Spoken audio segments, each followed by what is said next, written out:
ക്ഷേത്രായനം ഇന്നുള്ളത് കാട്ടിൽ മേക്കതിൽ ഭഗവതി ക്ഷേത്രത്തിലാണ്. മനമുരുകി പ്രാർത്ഥിക്കുന്ന ഭക്തർക്ക് പായസത്തെക്കാൾ മധുരമായി അനുഗ്രഹം ചൊരിയുന്ന കാട്ടിലമ്മ. എന്താഗ്രഹം സാധിക്കാനും കാട്ടിലമ്മയുടെ അടുത്ത് വന്ന മണി കെട്ടിയാൽ അത് സാധിക്കുമെന്നാണ് വിശ്വാസം. ദാരികനെ വധിച്ച ഉഗ്രമൂർത്തി ഭാവമാണ് ഇവിടുത്തെ ദേവതാസങ്കല്പം.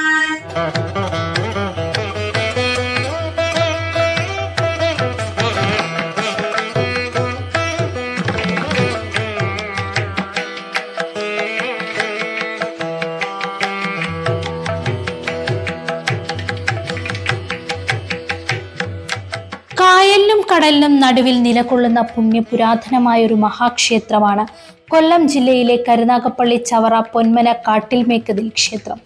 ഭക്തർക്ക് മാതൃസ്ഥാനത്താണ് ഇവിടുത്തെ ദേവീഭാവമായ അമ്മ. ചൈതന്യം തുളുമ്പുന്ന ദേവി വിഗ്രഹം ശതകോടി സൂര്യപ്രഭയോടെ സർവൈശ്വര്യ പ്രധായിനിയായി രാജകീയ പ്രൗഢിയോടെ കുടികൊള്ളുന്ന ദേവി. വിളിച്ചാൽ വെളിപ്പുറത്തെത്തുന്ന ഭദ്രകാളി അമ്മയാണ് ഇവിടെ വാണരുളുന്നത്.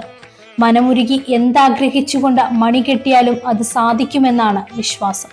ക്ഷേത്രത്തിന് സമീപമുള്ള ആൽമരത്തിൽ പ്രത്യേകം പൂജിച്ചു നൽകുന്ന മണി കെട്ടുന്നത് ഇവിടുത്തെ പ്രസിദ്ധമായ ഒരു ആചാരമാണ്.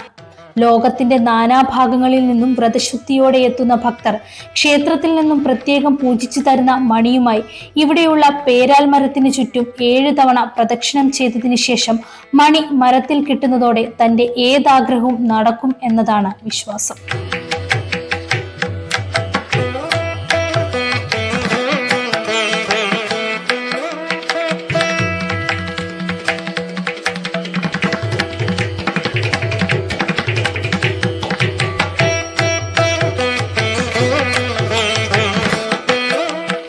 എൻ്റെ പേര് സന്തോഷ്. ഞാൻ വർക്ക് ചെയ്യുന്നത് ഹൈദരാബാദിലാണ്. അപ്പോൾ ഈ കാട്ടുമേക്കാവ് ക്ഷേത്രത്തെക്കുറിച്ച് ഇതിനു മുമ്പ് ഞാൻ കേട്ടിട്ടുണ്ട്. അപ്പോൾ ഈ ക്ഷേത്രത്തിൻ്റെ മഹിമയെക്കുറിച്ചും കേട്ടിട്ടുണ്ട്. അതൊന്ന് കാണാനും അതിനെക്കുറിച്ച് കണ്ടറിയാനായിട്ട് എന്നോട് വന്നത്. അപ്പോൾ ഇവിടുത്തെ പ്രധാന വഴിപാടെന്ന് പറഞ്ഞാൽ മരത്തിൻ്റെ ചുറ്റും മണി കെട്ടുക എന്നുള്ളതാണ്. അപ്പോൾ അതിനെക്കുറിച്ച് കണ്ട് ഇവിടെ ദേവസ്വത്തിൽ ചോദിച്ച് അതിൻ്റെ കാര്യങ്ങളൊക്കെ മനസ്സിലാക്കി ഞാനും എൻ്റെ സഹോദരിയും കൂടാണ് വന്നത്. ഞങ്ങൾ രണ്ടും ഒരേ മണി കെട്ടിയിട്ടുണ്ട്.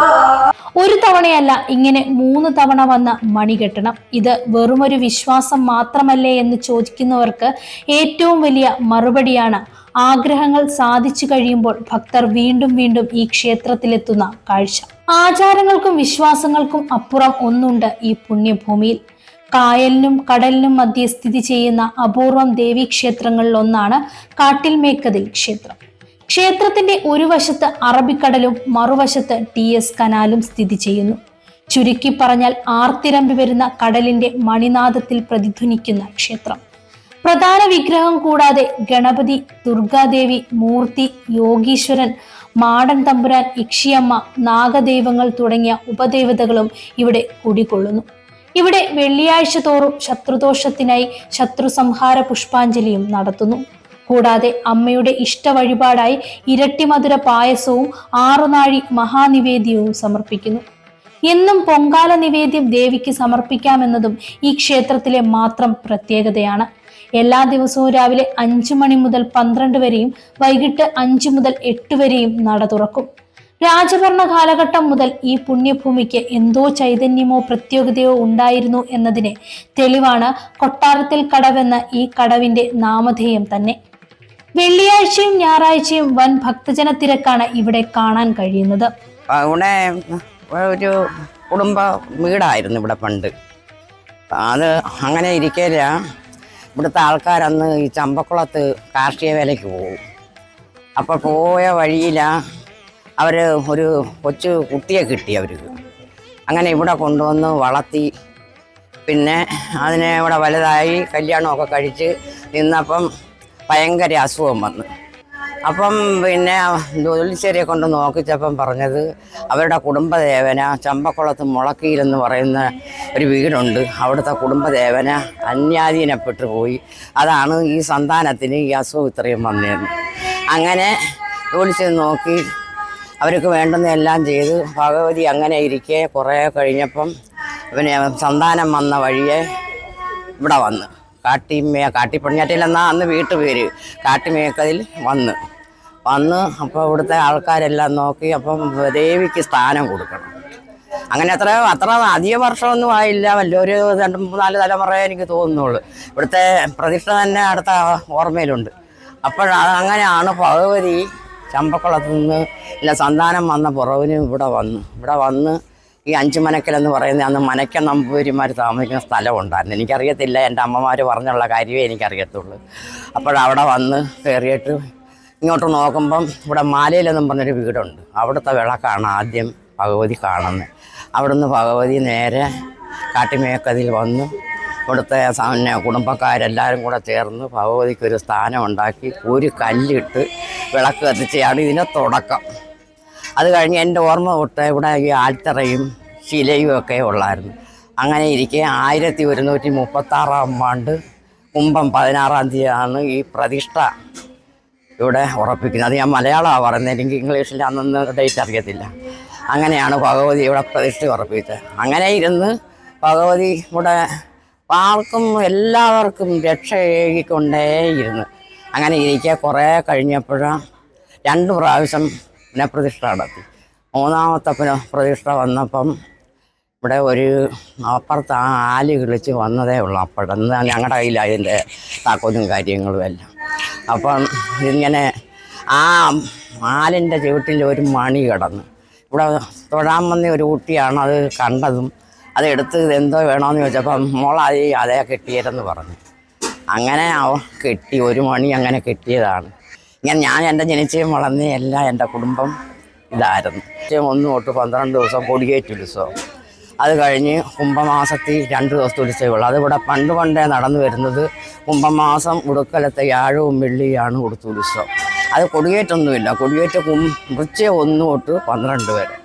അങ്ങനെ ഇവിടെ ഉത്തിഷ്ട കാര്യം ഭഗവതിയെ വിചാരിച്ച് ആരും ഒരു മണി കൊണ്ടുവന്ന് 4-7 വലത്ത് വെച്ച് അതേ കിട്ടുക, അത്രയേ ഉള്ളൂ. പിന്നെ എത്ര വേണമെങ്കിലും അങ്ങോട്ട് ആർക്ക് വേണമെങ്കിലും കെട്ടാം. അങ്ങനെ ഒന്നുമില്ല. ഒരു മണി കെട്ടിയവർ ഒരുപാട് ആൾക്കാരും ഒരുപാട് പേരും കാര്യങ്ങൾ സാധിച്ച് നമുക്കറിയാവുന്നവരുണ്ട്. ഗോകർണം മുതൽ കന്യാകുമാരി വരെയും കിഴക്ക് മധുരയും ഉൾപ്പെട്ട പഴയ ചേര രാജ്യത്തിന്റെ ആദ്യ മഹാരാജാവ് ചേരൻ ചങ്കുട്ടവൻ മുതൽ ശ്രീ പത്മനാഭദാസന്മാരായ തിരുവിതാംകൂർ മഹാരാജാക്കന്മാരുടെ വരെ പാദസ്പർശമേറ്റ പുണ്യഭൂമിയാണ് കാട്ടിൽ മേക്കതിലമ്മ വാണരുളുന്ന ഈ സ്ഥലം. ശതാബ്ദങ്ങളോളം പഴക്കമുള്ള ഈ ക്ഷേത്രത്തിലെ ആചാര അനുഷ്ഠാനങ്ങൾ അതിപുരാതനവും ക്ഷേത്ര ഐതിഹ്യവുമായി വളരെയധികം ബന്ധമുള്ളതുമാണ്. ദേവീ ചൈതന്യം കൊണ്ട് പുണ്യമായ ഭൂമിയാണ് ഇവിടെ എത്തുന്ന ഭക്തർ, ദേവി വന്ന് ഭക്തിപൂർവ്വം ദേവിയെ ഭജിക്കുന്ന ഭക്തർക്കെല്ലാം തന്നെ അവരുടെ ഉദ്ദിഷ്ട കാര്യങ്ങൾ നടക്കുന്നുണ്ട്. ഈ കലികാലത്തിലുള്ള എല്ലാവിധമായ പ്രശ്നങ്ങൾക്കും, സാമ്പത്തികമായിട്ടായാലും വിവാഹപരമായിട്ടുള്ള ജോലിപരമായിട്ടുള്ള എല്ലാ കാര്യങ്ങൾക്കും ദേവിയെ ഭക്തിപൂർവ്വം ഒന്ന് ഭജിച്ച് മണികെട്ടിക്കഴിഞ്ഞാൽ ഉദ്ദിഷ്ട കാര്യങ്ങൾ നടക്കുന്നുണ്ട്. അതുകൊണ്ട് തന്നെയാണ് ഇന്നിവിടെ ഈ ഭക്തജനങ്ങൾക്ക് എത്രയും തിരക്ക് വരാനുള്ള കാരണവും അതാണ്. പ്രധാന ക്ഷേത്രത്തിൽ പ്രധാനപ്പെട്ട വഴിപാടുകൾ എന്ന് പറയുമ്പോൾ അറുനാഴി മഹാനിവേദ്യം ദേവിയുടെ ഉദ്ദിഷ്ട കാര്യം സാധിക്കാൻ വേണ്ടി നടത്തുന്ന മഹാനിവേദ്യമാണ്. അതുകൂടാതെ മണികെട്ടാണ് ഏറ്റവും കൂടുതൽ പ്രാധാന്യമുള്ളത്. ഈ 2 വഴിപാടുമാണ് ദേവിയുടെ നമ്മൾ കാര്യങ്ങൾ നടക്കുന്നതിന് വേണ്ടി ഏറ്റവും കൂടുതൽ പ്രാർത്ഥിച്ച് ചെയ്യേണ്ടത്. ഭക്തിപൂർവ്വം നമ്മെ ഭജിച്ചാൽ തീർച്ചയായിട്ടും കാര്യങ്ങൾ നടക്കും. അതിന് യാതൊരു വിധമായ സംശയങ്ങളുമില്ല. ഒട്ടനവധി ആളുകൾ ഇവിടെ വന്ന് പല കാര്യങ്ങൾ നടക്കുന്നുണ്ട് എന്നുള്ളതാണ് നമുക്ക് അറിയാൻ കഴിയുന്നത്. അന്നദാനം നിത്യമുണ്ട്. എല്ലാ ദിവസവും അന്നദാനമുണ്ട്. അത് രാവിലെ ആണെങ്കിൽ കഞ്ഞി ഉണ്ട്, അവിടെയുണ്ട്, ഉച്ചയ്ക്ക് ഊണ്, ഇതെല്ലാ ദിവസവും നടന്നുകൊണ്ടിരിക്കുകയാണ്. അതൊക്കെ തന്നെ ക്ഷേത്രത്തിൻ്റെ ഐശ്വര്യവും ചൈതന്യവും വർദ്ധിക്കുന്ന പ്രധാനപ്പെട്ട കാര്യങ്ങളൊന്നാണ് അന്നദാനം എന്ന് പറയുന്നത്. നമുക്ക് ആഴ്ചയിൽ ഇവിടെ ദേവിയുടെ പ്രാധാന്യം എന്ന് പറഞ്ഞാൽ വെള്ളിയാഴ്ചയാണ്. എങ്കിലും തിരക്ക് ഏറ്റവും കൂടുതൽ വരുന്നത് ഞായറാഴ്ചയാണ്. ഞായറാഴ്ച എന്ന് പറഞ്ഞാൽ നല്ല രീതിയിലുള്ള ഭക്തജന തിരക്കാണ് ഇവിടെ ഉണ്ടാകുന്നത്. വെള്ളിയാഴ്ചയാണ് ഇവിടെ പ്രാധാന്യം. പൂജകളിലൊക്കെ കുരുതി പുഷ്പാഞ്ജലിയും അങ്ങനെയുള്ള എല്ലാ വഴിപാടുകളും കാര്യങ്ങളൊക്കെ ദേവിയുടെ പ്രാധാന്യം നടക്കുന്ന വെള്ളിയാഴ്ചയാണ്.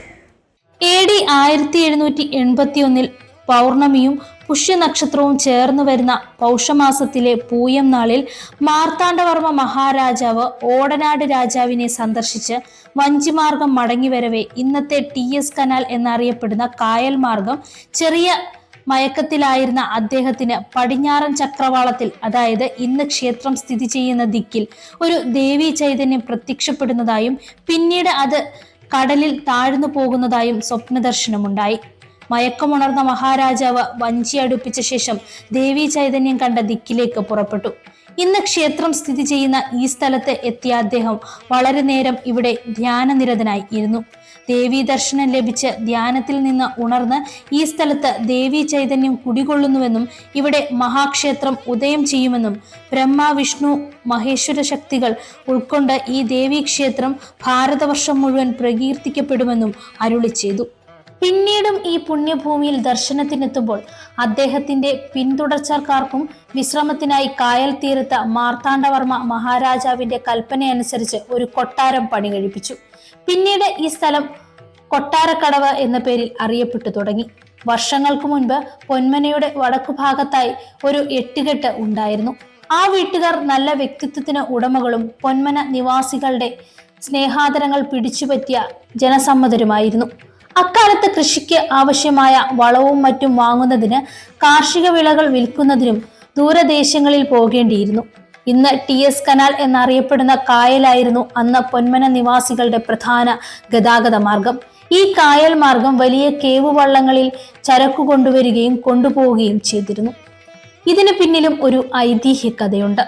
കാലം കടന്നുപോയി. ഇതിനിടെ ഒരിക്കൽ ജ്ഞാനികളായ ചില ദൈവജ്ഞർ ഈ കുടുംബത്തിൽ എത്തുകയുണ്ടായി. വിശാലമായ കടൽപ്പുറവും മനോഹരമായ ഗ്രാമവും ദേവിക്ക് ഇഷ്ടപ്പെട്ടുവെന്നും അവർ ജനങ്ങളെ ബോധ്യപ്പെടുത്തി.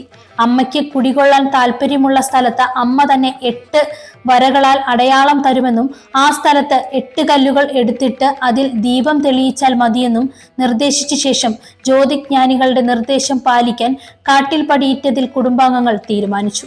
കുറെ കാലം കഴിഞ്ഞപ്പോൾ കുടുംബക്കാർ ഒത്തുചേർന്ന് ദേവിക്ക് ശ്രീകോവിൽ നിർമ്മിച്ചു. ചെങ്ങന്നൂരിൽ നിന്നും കൊണ്ടുവന്ന ദേവി വിഗ്രഹം ശ്രീകോവിലിൽ പ്രതിഷ്ഠിച്ചു.